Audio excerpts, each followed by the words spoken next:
এখন আমি কোথায় যাব মোড়ল মশাই? উনিও তো বাড়িতে নেই। দয়া করে আর কটা দিন আমাদের সময় দিন। না না, তোমাদের আর সময় দেওয়া যাবে না। আমি সেই জ্যৈষ্ঠ মাসে তোমার স্বামীর কাছ থেকে এই বাড়িটি কিনেছি। আজকে যাব কালকে যাব বলে 5 মাস হয়ে গেছে। এবার তোমাদের বাড়ি ছাড়তেই হবে। ও ওর এক বন্ধুর কাছ থেকে কিছু টাকা আনতে গেছে। ফিরতে ফিরতে ও বেলা হবে। তখন হয় আপনার টাকা আমরা ফেরত দিয়ে দেব, না হলে বাড়ি দিয়ে বিদায় হব। না না, আমি আর এক মুহূর্ত সময় দেব না। তুমি এখান থেকে বিদে হবে, না হলে ঘাড় ধরে বিদে করব।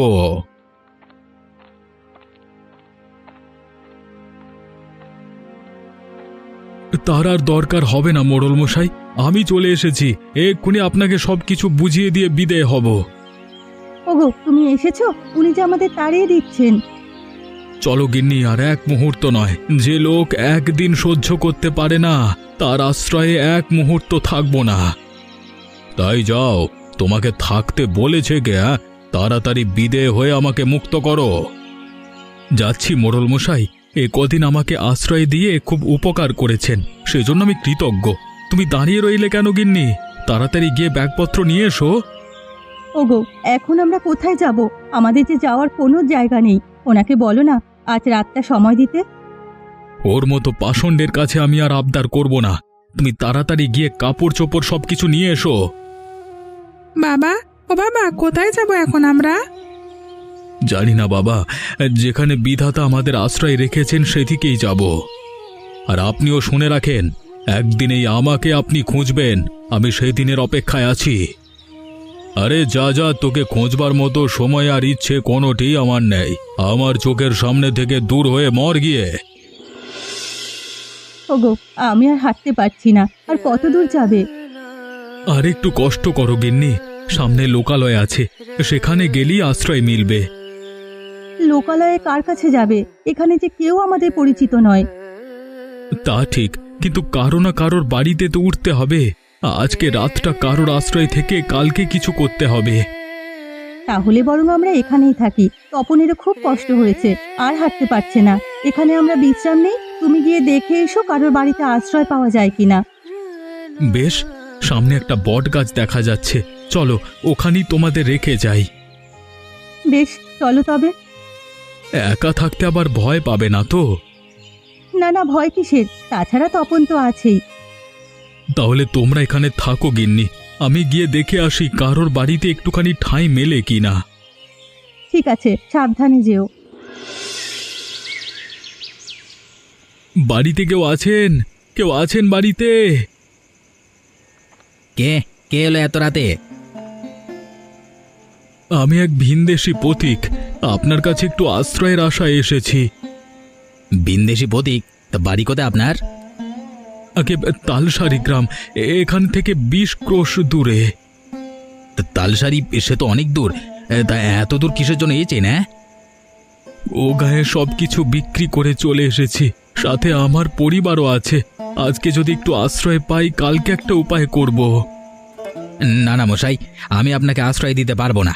অজ্ঞাত কুলশীলকে এই গায়ে আশ্রয় দেওয়া বারণ। গত কয়েকদিন ধরে এখানে ছেলে ধরার উপদ্রব খুব বেড়েছে। নানা মশাই, আমি ছেলে ধরা নই, খুবই ভদ্র ঘরের মানুষ আমি। সে তো আপনার কপালে লেখা নেই। আর সবাই এই কথাই বলে বাড়িতে ঢুকে, পরে দেখা যায় বাড়ির ছেলে নিয়ে মাঝরাতে উদা হয়ে গেছে যত সব। ও, তাহলে আপনি আশ্রয় দেবেন না? না, আপাতত সেরকম কোনো ব্যবস্থা হচ্ছে না। আর এক কাজ করুন, আজকে রাতটা কোনোভাবে গাছতলায় কাটিয়ে দিন।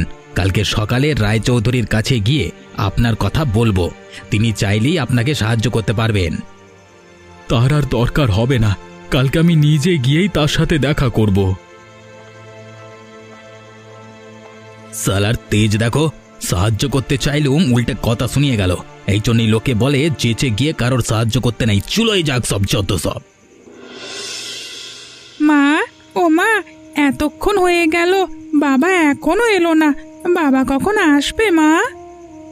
আসবে বাবা, আসবে। একটু ধৈর্য ধরে বসো। আমার খুব খিদে পেয়েছে মা, কিছু খেতে দেবে না? তোর বাবা আসুক, বলবো দোকান থেকে কিছু কিনে দিতে। আচ্ছা মা, এই বট গাছের ভেতরে কি থাকা যায়? ধুর পাগল, গাছের ভিতর কি মানুষ বাস করে? হ্যাঁ মা, দেখো গাছটার ভেতরে কত বড় একটা কুটুরি। আরে তাই তো, এমন কুঠুরি তো কোনো গাছে দেখিনি। চলো মা, ভেতরে গিয়ে দেখে আসি। না বাবা না, এখন গিয়ে দরকার নেই, তোর বাবা আগে আসুক তারপর দেখব। গিন্নি, আরে ও গিন্নি, আছো তোমরা? আছি গো, তা তুমি কোথাও থাকার ব্যবস্থা করতে পেরেছো? না গো গিন্নি, কয়েকজন গৃহস্থকে বলেছি, কেউ আশ্রয় দিতে রাজি হলো না। এ গায়ের মানুষ দেখছি পরোপকারী নয়, বিপদে পড়েছে শুনলে কেউ তো আশ্রয় দেয়। আরে রাখো গিয়ে ওদের কথা, আজকে রাতটা কোনোভাবে এখানেই কাটিয়ে দেব। তোমাদের জন্য চিঁড়ামুড়ি এনেছি, পেট ভরে খেয়ে নাও। বলছিলাম কি, তপন একটা জায়গা দেখেছে গাছের ভিতরে, একটু গিয়ে দেখে এসে তো থাকা যায় কিনা? গাছের ভেতরে? কোথায় দেখি তো। ওই যে বাবা, ওই দেখো। আরে এটা তো অনেক নিরাপদ একটা জায়গা, বাইরে থেকে বোঝাই যায় না ভেতরে এমন ফাঁকা জায়গা আছে। হ্যাঁ, জায়গাটা খুব নিরাপদ, একেবারে থাকার উপযুক্ত। তাহলে তো আর চিন্তা নেই গিন্নি, চলো আজকে রাতটা এখানেই থেকে যাই। এই কুটুরিতে আমাদের কোনো ভয় নেই। বেশ, তুমি যখন বলছো তাই হবে। নে তপন, ব্যাগপত্র সব কুঠুরির ভিতরে নিয়ে রাখ। কি মজা, কি মজা, আমরা থাকবো গাছের ভেতরে।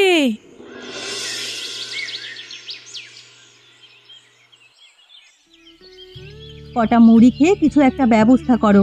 এভাবে আর কতদিন? একটা মাথা গোজবার জায়গার তো ব্যবস্থা করতে হবে। হ্যাঁ গিন্নি, ব্যবস্থা একটা হয়ে যাবে। এই জায়গাটা আমার পছন্দ হয়েছে, এটা নাকি সরকারি জায়গা, এখানে চৌধুরীরাই ভোগ করছে। ওদের বলে দেখি এখানে একটা ঘর তোলা যায় কি না। হ্যাঁ গো, জায়গাটা খুবই সুন্দর, তুমি রায়চৌধুরীদের বলে দেখো এই গাছের নিচে একটা ঘর বানানো যায় কিনা।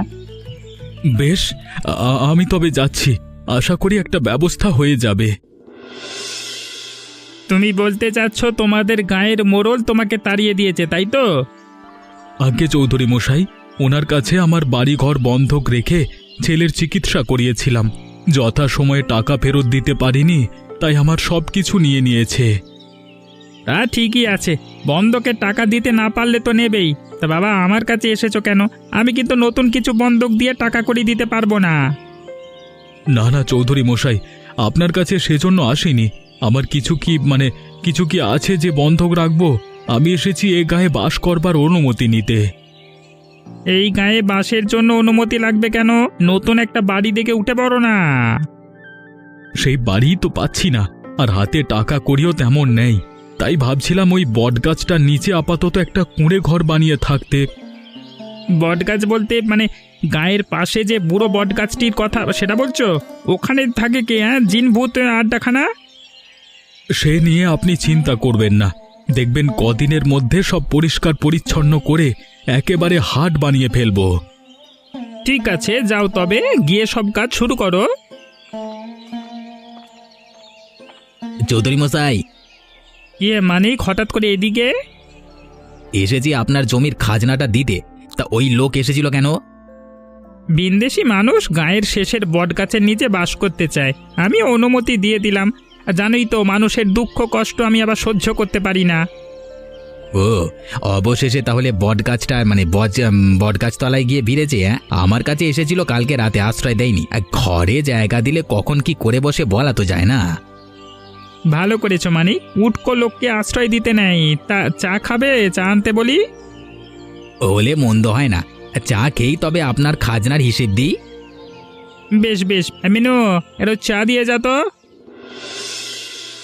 মা, ও মা, বাবা তো এখনো এলো না, বাবা আসবে কখন মা? আসবে বাবা, আসবে। চৌধুরী বাড়িতে গিয়েছে বাবা, তার সাথে পাকা কথা সেরে তারপরে আসবে। ওখানে কি এত কথা বলছে মা? শুনলি নে, আমরা এই বট গাছের নিচে ঘর তৈরি করব। রায়চৌধুরীর কাছে তাই অনুমতি নিচ্ছে। গিন্নি, আরে ও গিন্নি, আছো তোমরা? হ্যাঁ গো, তা বাস নিয়ে এসেছো? হ্যাঁ গিন্নি, চৌধুরী মশাই এখানে থাকবার অনুমতি দিয়েছে, তাই আর দেরি করিনি। জঙ্গল থেকে বাঁশ কেটে নিয়ে এসেছি, ঘোষ মশাইও বললেন কিছু খড় দেবেন। ভালো করেছো, তাতেই একটা ঘর হয়ে যাবে। এখন কিছু খেয়ে কাজ শুরু করে দাও, আমি কটা রুটি বানিয়েছি। এর মধ্যে রুটিও বানিয়ে ফেললে? আটা কোথায় পেলে? হাতে দুটো টাকা ছিল, তাই দিয়ে কিনে এনেছি। বেশ বেশ, তাহলে খেতে দাও, খেয়ে কাজ শুরু করি। গিন্নি, আর একটা খড়ের আঁটি দাও তো, এই জায়গাটা এখনো ফাঁকা আছে। আর তো আটি নেই গো, চাল ঢাকতে গিয়ে সব শেষ হয়ে গেছে। বেশ, আজকে তবে নেমে যাই, কালকে ঘোষ বাড়ি থেকে আঁটি এনে এখানে দিয়ে দেব। হ্যাঁ গো, ঘরদোর তো সব হলো, এবার কটা খাবারের আয়োজন করতে হবে। তা করো, আমার খুব খিদে পেয়েছে। কিন্তু ঘরে তো কিচ্ছু নেই, কি দিয়ে রান্না করব? দাঁড়াও, আমি এক্ষুনি দোকান থেকে চাল ডাল কিনে আনছি, এর আগে একটু স্নান করে নি।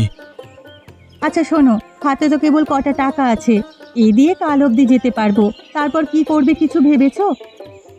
না গিন্নি, এখনো কিছু ভাবিনি। আমি একটা বুদ্ধি বের করেছি, যদি সে মতো কাজ করো অল্প দিনেই আমরা বড়লোক হয়ে যাব। কি বুদ্ধি গিন্নি? আজ সারাদিন দেখেছি এদিক দিয়ে অনেক মানুষ হাটে যায়। হ্যাঁ, এখান থেকে পাহাড়তলি হাট 10 ক্রোশ দূরে, সেখানেই সবাই যাচ্ছে। এত দূরে যেতে আসতে সবার খুব কষ্ট হয়ে যায়, সেই জন্য এই বটগাছের তলে বসে জিরিয়ে নেয়। এখানে যদি একটা ছোট্ট হোটেল খোলা যায় তবে অনেক ভালো হবে। কথাটা মন্দ বলনি গিন্নি, প্রতিদিন কিছু জল খাবারের আয়োজন করলে মানুষের খাওয়ানো যাবে, আর আমাদের হাতেও দুটো কাঁচা টাকা আসবে। তাহলে আজই তুমি হাট থেকে কিছু সওদা কিনে আনো, কাল সকাল থেকে আমি রান্নার আয়োজন করব, দেখি এ কাজে ভাগ্য ফেরে কিনা। বেশ বেশ, তাহলে আমি এক্ষুনি যাচ্ছি, আগে স্নানটা করে নি। ও বাবা, আমিও যাব তোমার সাথে। আয় আয়, তাড়াতাড়ি আয়, আমার হাতে একদম সময় নেই। এত এত মানুষ আসছে হোটেলে, আর এদিকে একটা লোক নেই। এ ভোলা আর বাবলু, এক্ষুনি এদিকে আয়। আমায় ডেকেছো কাকু? হ্যাঁ, ওই উত্তরের টেবিলটাতে খাবার দে, কতক্ষণ ধরে ওনারা এসে বসে আছেন। হ্যাঁ, আর তোদের গিন্নিমাকে গিয়ে বল তাড়াতাড়ি ভাত চড়াতে, আজকে লোক অনেক হবে। যাচ্ছি। ও গিন্নিমা, তাড়াতাড়ি ভাত চড়াও।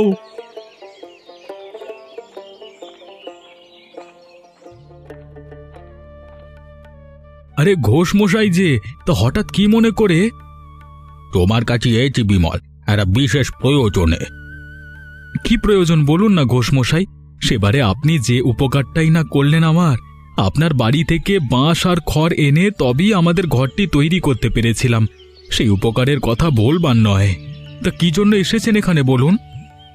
এই আমি তো এতদিন হাটে মিষ্টি বানিয়ে বিক্রি করতাম বাবা, কিন্তু এখন বয়স হয়েছে, হাটে যেতে পারি না, তাই ভাবছিলাম এই কাছে পিঠে কোথাও একটা দোকান দিয়ে বসতে। তোমার এখানে তো রোজ রোজ অনেক মানুষ যাতায়াত করে, তাই যদি হোটেলের পাশে একটা দোকান করবার অনুমতি দিতে। সেজন্য আমাকে বলবার কি আছে, এই জায়গা তো আপনাদের গ্রামেরই। আমি নেহাত চৌধুরী মশাইকে বলে এখানে স্থায়ী হয়েছি। আপনি কালকে থেকেই দোকান নিয়ে বসুন না, আমার কোনো অসুবিধা নেই এতে। তুমি আমাকে বাঁচালে বাবা, না হলে আজকে অনেক বড় বিপদে পড়ে যেতাম। মানুষের বিপদেই তো মানুষ কাছে আসবে, না হলে কি মানুষ হয়ে কোনো লাভ আছে? ঠিক বলেছ বাপ, খুব ঠিক কথা বলেছ। এখন তবে আমি যাই, কালকে কথা হবে।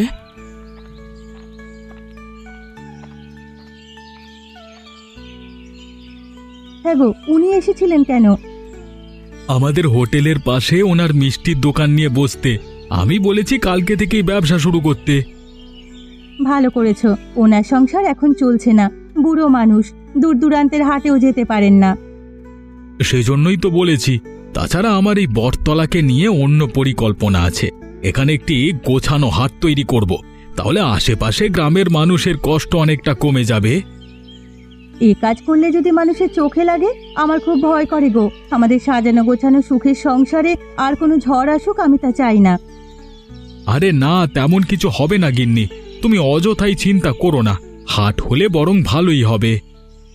বেশ, ভালো হলেই ভালো, তবে আমি যাচ্ছি, আবার রান্না চড়াতে হবে। চৌধুরী মশাই, আরে ও চৌধুরী মশাই, বাড়ি আছেন? কে, বিমল নাকি? আগে না, আমি মানিক। ও মানিক, এসো। তা হঠাৎ করে কি মনে করে? আগে এসেছি বিমলের বিষয়ে কথা বলতে। কি কথা হে? শুনলাম ও বটতলায় ব্যবসা করে বড়লোক বনে গেছে। সেই জন্যই তো আপনার কাছে এসেছি কর্তা। পরদেশের একটা লোক আমাদের গাঁয়ে এসে এত ধনী হয়ে গেল, তা তো মানা যাচ্ছে না। সে কি আমি মানতে পারছি, কিন্তু কি করব বলো? আমাদের কি করবার আছে? যার ব্যবসা সে করছে। আমাদের অনেক কিছু করবার আছে চৌধুরী মশাই। শুনেছি জায়গাটা তো আপনার, তাই যদি ওখান থেকে ওকে তাড়ানো যায় তবেই কাজ হয়ে যাবে। এতে আমার লাভ? আরে এখনো লাভটা বুঝতে পারিনি। বিমলের ওই বটতলায় এখন রোজ হাট বসে, ওকে অপসারণ করলে সেই হাটের সব খাজনার টাকা আপনার হাতে আসবে। তুমি তো খুব বুদ্ধিমান মানিক, খুব ভালো কথা বলেছ। এভাবে আমিও কখনো ভেবে দেখিনি। তা এতে তোমার লাভটা কি বলো দেখি? আমারও লাভ আছে। আমি চেষ্টা চরিত্র করছি বিমলের ব্যবসাটা হাত করতে। তা আপনি যদি ওকে তাড়াতে পারেন তবে আপনারও লাভ আমারও লাভ। বেশ বেশ, তবে কালই চলো, বিমলকে গিয়ে তাড়িয়ে আসবো। অনেক তো ভোগ করেছে, আর না। এবার ওর খেলা সাঙ্গ হবে।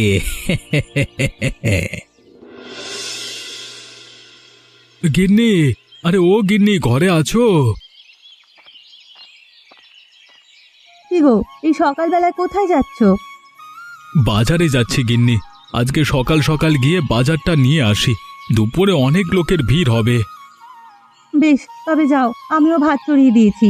সকাল সকাল সব রান্না শেষ করে ফেলবো। আচ্ছা গিন্নি, তুমি ভাত আর ডাল রান্না করে রেখো, আর গুণী ময়রা আসলে পূর্বের ঘরটা দেখিয়ে দিও। আপাতত ও এখানে বসুক। ঠিক আছে, আমি ঘরটি খুলে দেবো খন। বেশ, তবে আমি গেলাম। যাক, ও বাজারে চলে গেছে, আমি হাতের কাজগুলো সেরে ফেলি। কেউ আছেন? কেউ আছেন বাড়িতে? সে কি, আপনি কে? এখানে কি চান? আমাকে চিনবেন না, আমি ভিন গাঁয়ের। এনারে বিপদে পড়েছি। বিপদ? কি হয়েছে আপনার? হ্যাঁ, জমিদারের পিয়াদার আমাকে তাড়া করেছে। আমাকে দয়া করে একটু আশ্রয় দিন, না হলে ওরা প্রাণে মেরে ফেলবে। আপনি কি করেছেন ওদের সাথে যে ওরা আপনাকে প্রাণে মারবে? সে অনেক কথা, আগে তাড়াতাড়ি আমাকে আশ্রয় দিন, ওরা এলো বলে। আচ্ছা আসুন, আমি আপনাকে একটা নিরাপদ জায়গার খোঁজ দিচ্ছি। ওই যে দেখুন, বটগাছটির ওখানে একটা ফোকর রয়েছে, ওখানে গিয়ে লুকিয়ে থাকুন। টু শব্দটি করবেন না, তাহলে কারো সাধ্য নেই আপনাকে খুঁজে বের করবে। আপনি আপনি আমাকে বড় বাঁচালেন। আচ্ছা, আমি এখন যাই। কেউ আসলে বলবেন আমি আমি নেই। হ্যাঁ,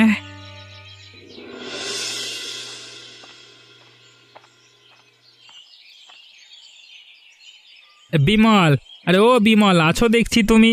তোমার কাছেই এলাম। হঠাৎ আমার কাছে কি মনে করে চৌধুরী মশাই? চৌধুরী মশাই একটা গুরুত্বপূর্ণ কথা বলতে এসেছে। তোমার এই বাড়িটা ছেড়ে দিতে হবে। বাড়ি ছেড়ে দেব? সে কি কথা? আপনি না এই বাড়িতে আমাকে থাকতে দিয়েছেন। থাকতে দিয়েছি, কিন্তু সারা জীবনের জন্য দিইনি। এতদিন তো তুমি ভোগ করলে, এখন আমার জায়গা আমাকে ফিরিয়ে দাও। না না চৌধুরী মশাই, এই জায়গা আমি দিতে পারবো না। দরকার হলে আপনি এর সমমূল্য টাকা নিয়ে নিন, তবু এখানে ওকে থাকতে দিন। না না, সে কথা বললে হবে না বিমল। আমাদের এই জায়গা লাগবে, তুমি অন্য ব্যবস্থা করো। এই জায়গা আমি ছাড়বো না। এটা সরকারি জায়গা, যদি সরকার থেকে কখনো বলে তবেই আমি এখান থেকে যাব। তুমি দেখছি অনেক বেয়ারা হয়ে গেছো বিমল।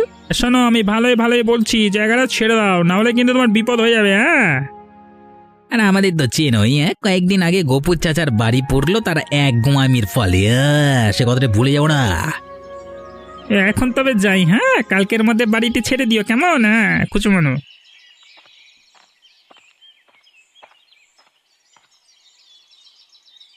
হ্যাঁ গো, রায়চৌধুরী কেন এসেছিল? আমার সর্বনাশ হয়েছে গিন্নি, ওরা বাড়ি ছাড়তে বলল। সে কি গো, এখন কি হবে তবে? ওই রায়চৌধুরীরা লোক ভালো নয়, যদি উল্টোপাল্টা কিছু করে বসে। সেই চিন্তাই করছি গিন্নি, দেখি কি করা যায়। হয়তো কালকের মধ্যেই আমাদের গাঁ ছাড়তে হবে। সন্ধে হয়ে গেল, এখনো কোনো পাইক পেওয়াদা তো কিচ্ছু এলো না। তাহলে মনে হয় ওরা আর আজ আসবে না। যাই, লোকটাকে ডেকে দেই, একটু পরেই অন্ধকার নেমে আসবে। রাতের অন্ধকারে তিনি গা থেকে পালিয়ে যেতে পারবেন। এই যে, আপনি শুনছেন? তাড়াতাড়ি বেরিয়ে আসুন। কি হয়েছে? জমিদারের পাই খেয়েছে নাকি? না না, ওরা আসেনি। এদিকে সন্ধেও হয়ে এসেছে। আপনি এখন চলে যেতে পারবেন, আপনাকে কেউ দেখবে না। হ্যাঁ হ্যাঁ, আমাকে এক্ষুনি জঙ্গলে যেতে হবে, এখানে থাকা মানে বিপদ। সে কি, জঙ্গলে কেন? ও, আমার পরিচয়টা আপনাকে দেওয়া হয়নি। আমি রামলাল ডাকাত, লোকে আমাকে বলে উপকারী ডাকাত। এই গায়ে এসেছিলাম এক কৃষকের উপকার করতে, কিন্তু কৃষক সেজে খোদ জমিদার যে আমাকে ধরতে চাইবে তা বুঝতে পারিনি। হ্যাঁ হ্যাঁ, আমি আপনার কথা শুনেছি। আপনি গরিবের উপকার করেন আর ধনী মহাজনদের শাস্তি দেন। সবাই আপনাকে কথায় কথায় ধন্য করে। নিজের সাধ্য মতো সবার উপকার করতে চেষ্টা করি। আজকে আপনি জমিদারের পেয়াদার হাত থেকে আমার জীবন বাঁচিয়েছেন। বলুন, আপনার কি উপকার করব? আমাদের বাড়িঘর ছাড়ার জন্য রায়চৌধুরী হুকুম দিয়েছেন। সে আমাদের ব্যবসা নিজে করে নিতে চায়। দয়া করে ওর হাত থেকে আমাদের রক্ষা করুন, তাহলে আপনার প্রতি আমি আজীবন কৃতজ্ঞ থাকব। বেশ তো, আজই রায়চৌধুরীকে আমি উত্তরের জঙ্গলে নিয়ে যাব। ও আর কোনোদিন আপনাদের বিরক্ত করবে না। তা করলে আমাদের খুব ভালো হয়। আমরা চাই উনি আমাদের সুখের সংসারে কাল না ডেকে আনুক। বেশ, তাই হবে। আর একটা কথা, যদি কোনো সাহায্য লাগে তবে উত্তরের জঙ্গলে যাবেন। সেখানে গিয়ে 7 বার এই শঙ্খে ফু দিলেই আমি আসব। বেশ বেশ, এরপর থেকে কোনো প্রয়োজনে আপনার কাছেই যাব। আমি এখন তবে আসি। রায়চৌধুরীকে নিয়ে কোনো ভয় পাবেন না। কি, রামলাল ডাকাত এসেছিল আমাদের বাড়িতে? হ্যাঁ গো, সারাদিন ওই গাছের ফোকরে ছিল। যাওয়ার আগে বলে গেছে ওই রায়চৌধুরীকে শায়েস্তা করবে। আমাদের আর কোনো চিন্তা নেই গো। আমার ও কথা বিশ্বাস হচ্ছে না গিন্নি। ওই রায়চৌধুরী বড় শেয়ানা লোক, ওকে কিচ্ছু করতে পারবে না। বিমল, বিমল ঘরে আছো? কে, মানিক দাদা নাকি? হ্যাঁ ভাই, আমাকে তুমি বাঁচাও। কেন, কি হয়েছে আপনাদের? হ্যাঁ, রায়চৌধুরীকে একদল লোক ধরে নিয়ে গেছে, আমাকেও সাজিয়ে গেছে। বললো বললো আমরা তোমাদের বাড়ির দিকে চোখ তুলে প্রাণে মেরে ফেলবো বললো। আমার বিশ্বাস, ওরা রামলাল ডাকাতের লোক। সে কি, এর মধ্যে চৌধুরী মশাইকে অপহরণ করেছে? হ্যাঁ ভাই, সেই জন্যই তোমার কাছে এলাম। আমরা তোমাদের কোনো কিছু তার লোভ করবো না। তোমরা তোমাদের মতো সুখে শান্তিতে সংসার করো। কেবল একটি আবদার, চৌধুরী মশাইকে ফিরিয়ে আনো। তোমরা ছাড়া ওই ডাকাত কারো কথা শুনবে না। সে কি, আমি কোত্থেকে আনবো? ডাকাত কোথায় তাকে নিয়ে গেছে কিছুই তো জানি না। আমি সব বলে দিচ্ছি। মানিকবাবু, আপনি বাড়ি যান। রায়চৌধুরী মশাই ঠিক সময়ে ফিরে আসবেন। আমরা তাকে নিয়ে আসব। আর আপনার কথার বরখেলাপ হলেই তো বুঝেছেন, এর চেয়ে বড় বিপদে পড়তে হবে আপনাকে। না না, আমি আর কোনো ভুল করব না। কখনো কারোর সুখে সংসার ভাঙতে যাব না। আজকে বুঝলাম বাপেরও বাপ আছে। যাক বাবা, এতদিনে তবে বুঝতে পেরেছেন। আপনারাও মনে রাখবেন, আরেকজনের ক্ষতি করতে চাইলে রায়চৌধুরীর মতোই অবস্থা হবে। তাই সময় থাকতে সাবধান হন। তবে আমরা যাচ্ছি রায়চৌধুরীকে উদ্ধার করতে। এমন মজার মজার গল্প দেখতে আমাদের চ্যানেলকে সাবস্ক্রাইব করতে ভুলবেন না।